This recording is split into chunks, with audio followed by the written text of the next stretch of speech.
قل بفضل الله وبرحمته فبذلك فليفرحوا هو خير مما يجمعون۔ اور ان سے ان کی قوم نے حجت کرنا شروع کر دی۔ لکھ لیجئے، جہاں بھی لوگ شرک چھوڑ کر توحید پہ آئیں گے تو گھر والے، گلی والے، خاندان والے ضرور جھگڑیں گے۔ یہ تو سنت ہے۔ 13 سال مکہ میں اللہ کے نبی کے ساتھ جو معاملہ ہوا وہ اس کی دلیل ہے۔ آپ نے فرمایا کہ تم اللہ کے معاملے میں مجھ سے حجت کرتے ہو، حالانکہ اس نے مجھے طریقہ بتلایا اور میں ان چیزوں سے جن کو اللہ تعالیٰ کے ساتھ شریک بناتے ہو نہیں ڈرتا۔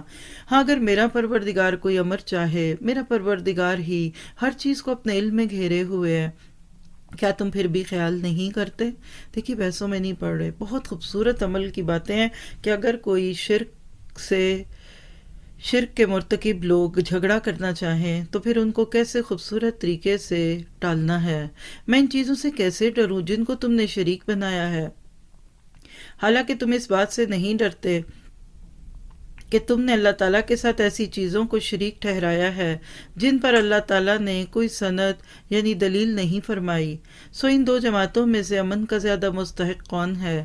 اگر تم خبر رکھتے ہو، یعنی مشرک کے دل میں خوف ہوتا ہے، ڈپریشن، انگزائٹی، اس کے برعکس ایمان والا ہمیشہ مطمئن ہوتا ہے، حالات کیسے بھی کیوں نہ ہوں۔ جو لوگ ایمان رکھتے ہیں اور اپنے ایمان کو شرک سے خلط ملط نہیں کرتے، یعنی مکسڈ اپ نہیں کرتے، ایسوں ہی کے لیے امن ہے اور وہی راہ راست پر چل رہے ہیں۔ چند سیکنڈ اپنے آپ کو چیک کیجئے، میرے دل کے اندر سکون ہے، خاموشی ہے، مطمئن ہوں، الحمدللہ۔ اگر فرائض ادا کر رہے ہیں اور باقی ذمہ داریوں کو پورا کرنے کی کوشش کرتے ہیں تو خوش بختی ہے، کامیاب ہیں۔